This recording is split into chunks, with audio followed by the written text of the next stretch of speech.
పశ్చిమాసియాలో యుద్ధ జ్వాలలు రగులుతూనే ఉన్నాయి. వార్ 14వ రోజుకు చేరిన వేళ ఇరాన్ అధ్యక్షుడు పెజెష్కియాన్తో మాట్లాడారు ప్రధాని మోదీ.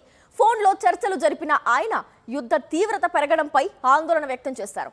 దౌత్య చర్చల ద్వారా సమస్య పరిష్కారానికి కృషి చేయాలని సూచించారు. అదే సమయంలో ఆయిల్, గ్యాస్ సరఫరా పైన ఇరాన్ అధ్యక్షుడితో మాట్లాడారు మోదీ.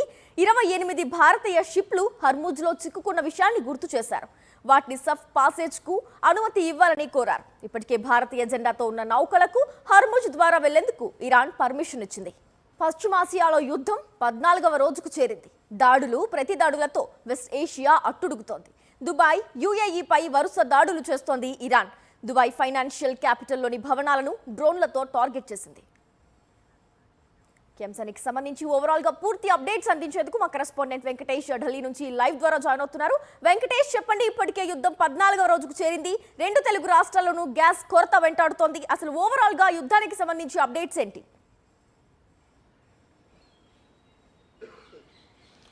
ఇరాన్ అమెరికా యుద్ధం నేపథ్యంలో ప్రపంచవ్యాప్తంగా కూడా గ్యాస్ కొరత ఏర్పడింది. అలాగే భారత్ కూడా భారీ ఎత్తున కొరత ఏర్పడినటువంటి పరిస్థితి. సో ఆ నేపథ్యంలో ఈరోజు ప్రధానమంత్రి నరేంద్ర మోడీ ఇరాన్ అధ్యక్షుడు మసౌద్తో చర్చలు జరిపారు, ఫోన్లో మాట్లాడారు. భారత్కు ఇంధన సరఫరాకు ఎలాంటి ఆటంకాలు కల్పించొద్దని విజ్ఞప్తి చేశారు. ఇప్పటికే హార్ముజ్ జలసంధి వద్ద దాదాపు 8 భారత్కు సంబంధించినటువంటి చమురు నౌకలన్నీ కూడా అక్కడ పార్క్ చేస్తున్నాయి. సో ఇవన్నీ కూడా ఎల్పీజీ తీసుకొస్తున్నటువంటి కంటైనర్స్ అన్నీ ఆ నౌకలో ఉన్నాయి.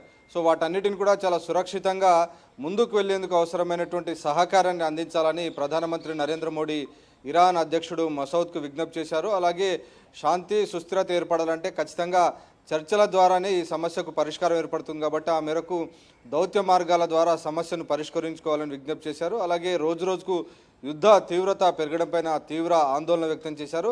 సో యుద్ధ తీవ్రత పెరగడం వల్ల కేవలం ఇరాన్కే కాదు, మిగిలినటువంటి అనేక ప్రపంచ దేశాలు కూడా తీవ్రమైనటువంటి ఇంధన కొరత ఏర్పడుతున్నటువంటి పరిస్థితి మనం చూస్తున్నాం. మన దేశంలో ఇప్పటికే ఎల్పీజీ కొరత ఏర్పడింది. చాలా చోట్ల రేషన్ విధిస్తున్నటువంటి పరిస్థితి మనం చూస్తున్నాం. సో దాదాపు 60% పైగా ఎల్పీజీ హార్ముజ్ జలసంధి నుంచే ఇండియాకు సప్లై అవుతుంది. సో హార్ముజ్ జలసంధిని ఇరాన్ మూసివేసింది. ఎవరైనా ధైర్యం చేసి ముందుకు వేస్తే వాటిపైన మైన్స్తో, మైనర్స్తో భారీ వాటిని పేల్చేస్తున్నటువంటి పరిస్థితులు మనకు కనబడుతున్నాయి.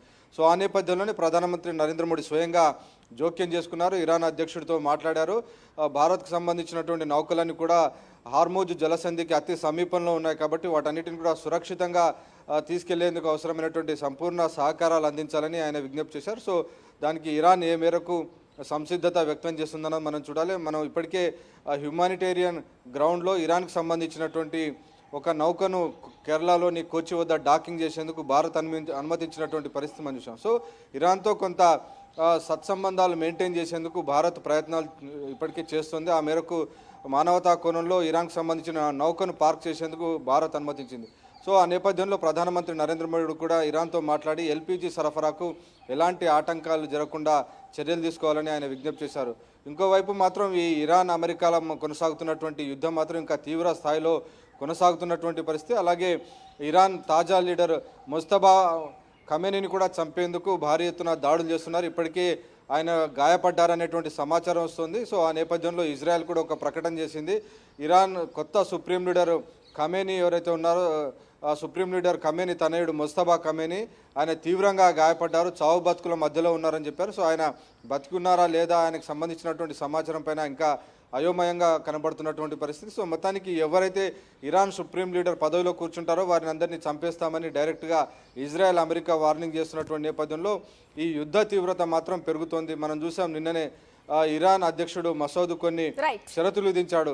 ఆ షరతులకు ఒప్పుకుంటే ఖచ్చితంగా తాము యుద్ధం విరమించేందుకని, కానీ ఆ షరతులకు అమెరికా ఒప్పుకునేటువంటి పరిస్థితి కూడా కనిపించట్లేదు. Okay Venkatesh, thank you.